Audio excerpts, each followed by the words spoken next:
When the House of Burgesses put forth the Act of 1770 to build a public hospital, they very specifically stated that they wanted a piece of property that was no bigger than 4 acres on the edge of town. When you stand on Francis Street, and that's the street right outside the front door of the public hospital, the building is set far away from the street. If you look at the Frenchman's map, which is a map that was drawn during the American Revolution, and it's kind of a property by property look at Williamsburg, and you look at the lot that the public hospital sits on, the building sits at the very back of the property.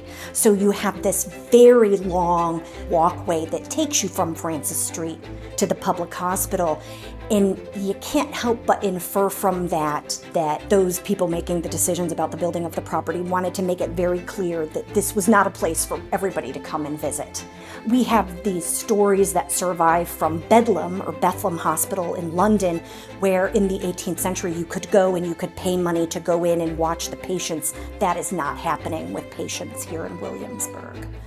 When you walk in the front doors, you end up in a lobby termed a stair hall in the 18th century. That's where the patients would arrive, either brought by friends or family members or brought by their local sheriff, and it's a waiting room of sorts.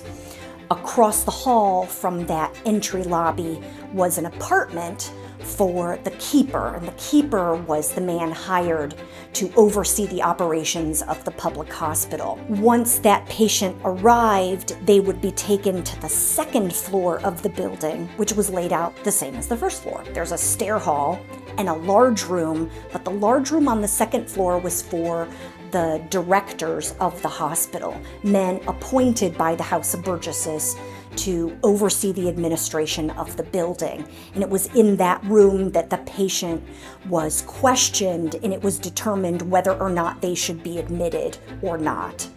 So from that room, the patient would then be taken to a cell, a room specifically for one person. And that's how this building was designed in the 18th century. Each patient was assigned their own room. And in that room, they were seen by a doctor, they were cared for by the keeper or the matron if they were a female patient. There were enslaved Africans who were hired as day laborers who worked with the keeper and the matron, so they're visiting patients in their cell. They were fed in their cell.